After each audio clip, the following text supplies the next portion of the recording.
Pero alam niyo kasi kung ikaw din ang Pangulong Marcos, ang iyong popularidad, yung iyong political capital, wala na halos. At pababa ng pababa ang iyong trust ratings at saka satisfaction ratings, mukha ho namang gagawa ka ng kaparaanan. Kaya nga medyo kinakabahan na ako, inaagawan tayo ng trabaho ng Pangulo.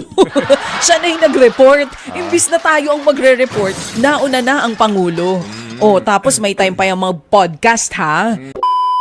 Ang tanong ko kanina kay Baby Girl, ano ba ang magandang balita today, Baby Girl? Naku, baka ito naman magustuhan nyo na. Kahapon, di ba, nag-anunsyo ang Pangulo. Wow. Ang sabi niya Ano ay sabi niya? ikinakansela na officially yung pasaporte nitong si Zaldi.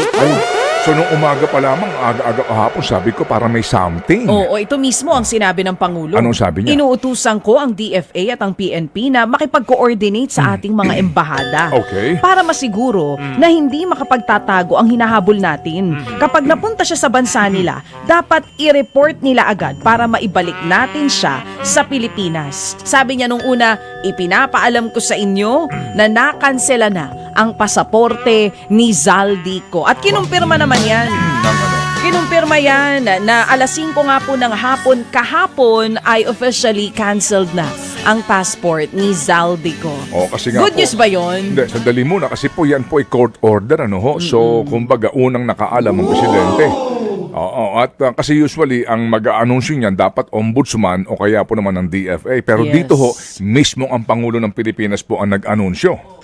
Kaya nga medyo kinakabahan na ako, inaagawan tayo ng trabaho ng Pangulo. Siya na yung nag-report. Imbis na tayo ang magre-report, nauna na ang Pangulo.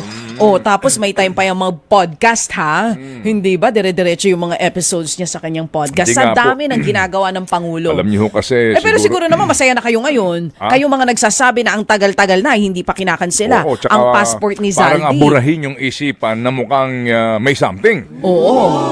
Pero alam niyo ho kasi kung ikaw din ang Pangulong Marcos at ang pinakahuli pong mga pag-aaral, pagtatanong, ang iyong popularidad, yung iyong political capital, wala na halos, no? At pababa ng pababa ang iyong trust ratings at saka satisfaction ratings, mukha ho namang gagawa ka ng kaparaanan para din kahit papaano ang mga Pilipino ay magkaroon ng pag-asa. Dito nga po sa kalutasan po at pagpapanagot, dito po sa mga nagkasala at gumawa nitong pinakamalaking iskandalong ito. Siguro kauna-unawa naman yun. Opo, na yan mismo ho ang gustong mangyari. Pati ang ilang mga taga-gobyerno na sinasabi ho na dapat sila ho, kasi yung order hindi ho naman nila na i-publish, no? Yung mismong Sandigan Bayan order, kasi yung abogado ni Zaldico nagsasabi, excuse me, meron pa kaming 5 days dyan upon receipt para kami mag-komento. Pero wala daw hong ganon, sabi ni Attorney Rondain na gusto namin makapanayam. So dito ho, bigyan natin po ng presumption of regularity yung anunsyo ng presidente na totoo po na mayroong order ng Sandigan Bayan at tinanggap yung order po ng DFA at sila po ngayon ay obligadong magpatupad nito. So bigyan natin yan ng presumption of regularity. So Mr. President, good morning po sa inyo. Kung nanonood kayo ngayon sa amin ni Chacha, si Chacha po may sabi nun hindi ho ako. Pero kaya kayo kahapon, baka napakinggan niyo po yung sinasabi nga ng mga issue nung una ng mga blackmail. Anyway, sige. So, magandang balita daw po dahil nakansela na. So, what's next? Yun na nga. Ano ba susunod? Ngayon si Sara Diskaya nasa NBI na. Si Sara daw, tularan daw po ninyo, ang sabi ng NBI.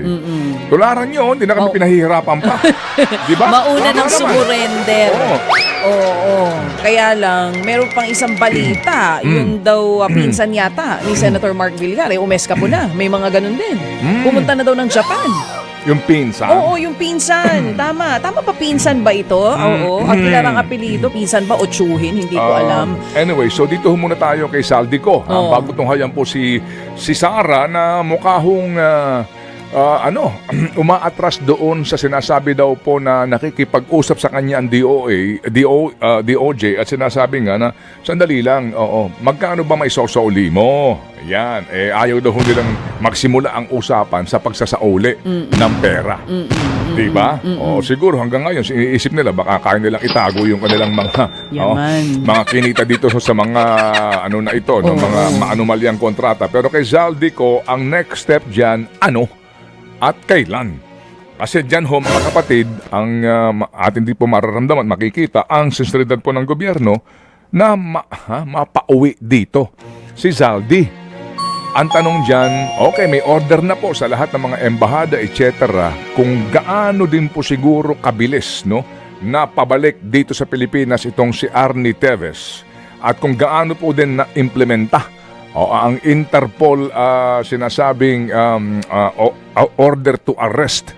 Ito pong si dating Pangulong Rodrigo Duterte. Tingnan natin kung gaano rin po kabilis ang magiging pagkilos po ng pamahalaan para yung Interpol mapakiusapan din, ma-red notice na siya, na siya mapabalik na ho sa Pilipinas. Oo, yan po naman pong ating hihintayin. Alright, so Mr. President, good morning po sa inyo. So sino pong pupunta ron sa kung saan mang mga lupalo para halughugin na kung nasa saan po si Zaldi ko? Okay? Naalala ko tuloy yung ugnayan natin dito sa isang kausap natin na isang abogado na expert din sa mga ganitong bagay. Ang sinasabi niya, once daw makansela yung passport, kung makikipag-ugnayan sa international police, madali daw para sa ibang bansa na hanapin kung sino man ang ipapahanap natin. Dito lang naman daw sa Pilipinas ang mabagal. Okay. So, magiging mabilis kaya? After ba nito, sila ba'y makikipag-ugnayan na sa Yeah. international police? Yeah. That's the question now. Yan ang ating ano aabangan. bang notice ang ilalabas? Is it blue? Is it red? Ano ba talaga?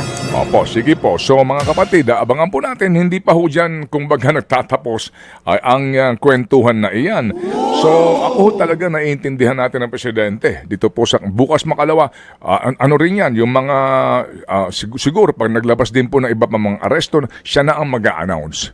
Kasi nga para ho, ang dating is that, ito na, tinutupad ko na ang sinasabi ko sa inyo. Ang kanyang mga At dito, pangako. sabi nga niya, di ba, walang malaking pangalan, walang mataas na opisyal, lahat mananagot. Oo. At yan ang gagaling. Iba kasi kapag nanggagaling sa Presidente, In fairness naman. Diba? Tsaka para Ang- din makita ng tao na talagang tinututukan niya itong issue ng flood control scandal. Oo. At saka hindi may tatanggi din, alam niyo ho yun, yung hinahanap natin, wag na ho tayong magpaligoy-ligoy pa, yung pogi points na posibleng likain nito. Oo. Kaya ko rin naalala ko, noong panahon na may isang gustong kumandidatong senador, Oo.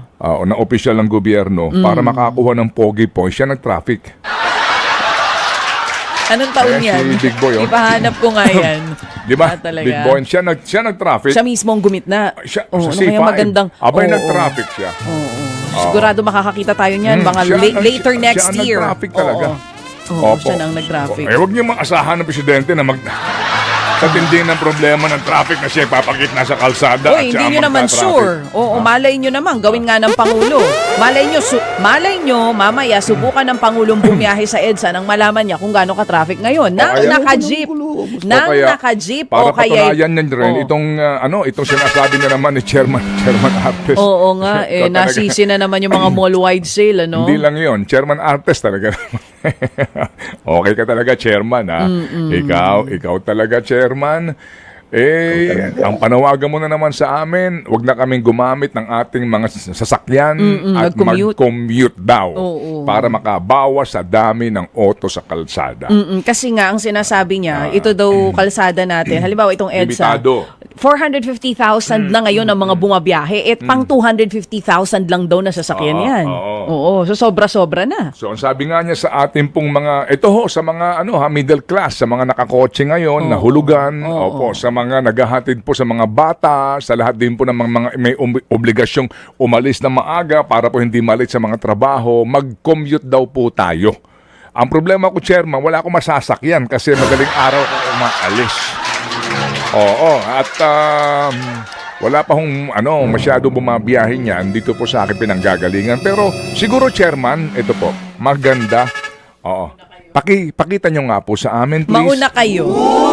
Mauna po kayo. Ihatid mo yung anak mo diyan sa Katipunan na nagko-commute ka. Meron ka ba masasakyan dyan? Oo, magandang sample. Papunta po yan. diyan sa Katipunan na public transport. Tama. Sa Walk the panggagalingan po ninyo. Subukan lang po ninyo. Try lang po. Try.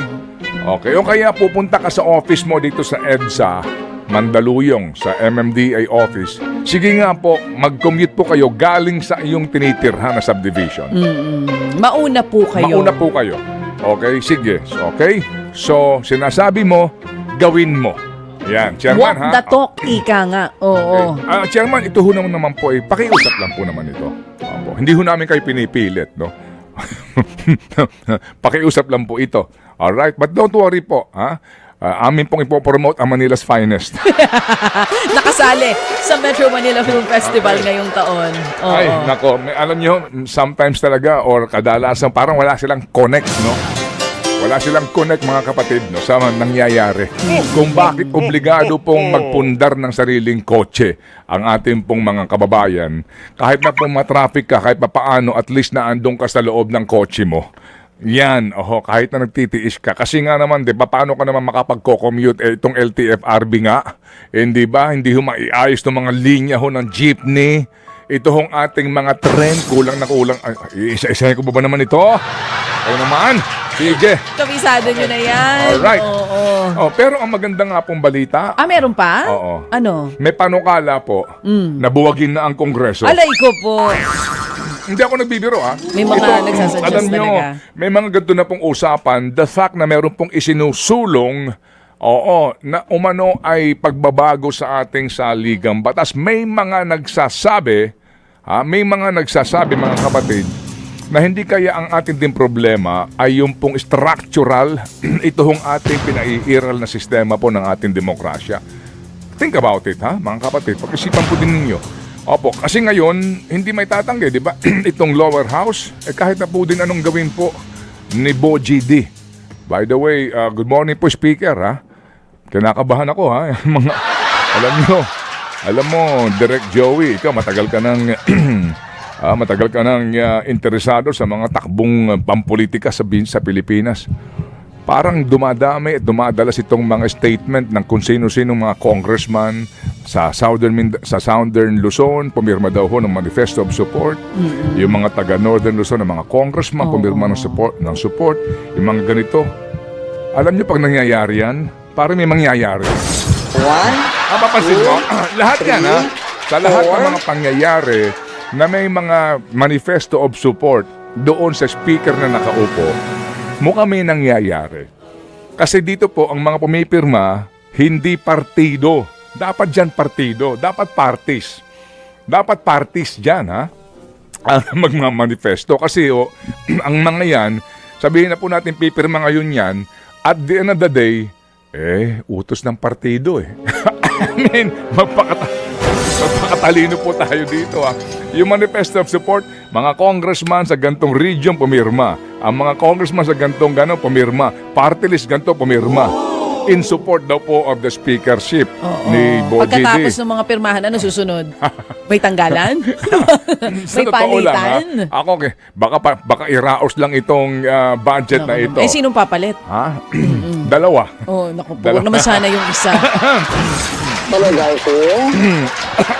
Kasi nagsimula ka doon sa Abolish Congress. Sige, Abolish Congress. Na imposible siguro mangyari. Ang alin?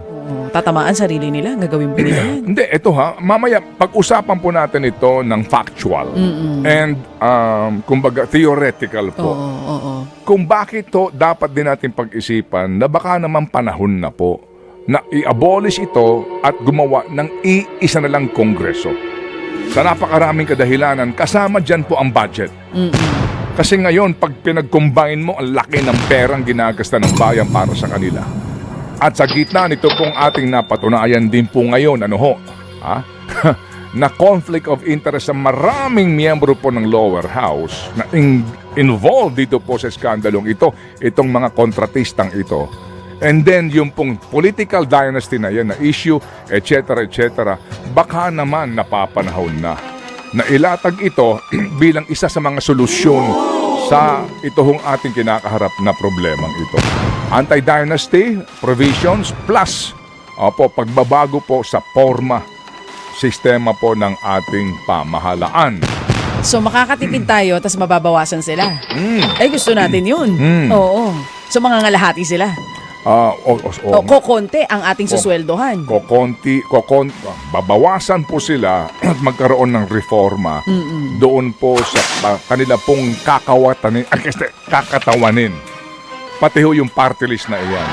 Hindi ako, mga kapatid, dito ho kumbaga nagbibiro lamang ito ho. Hindi, it's about time. Pag-isipan po natin ito. Halimbawa, mga kapatid. Sige, ituloy mo.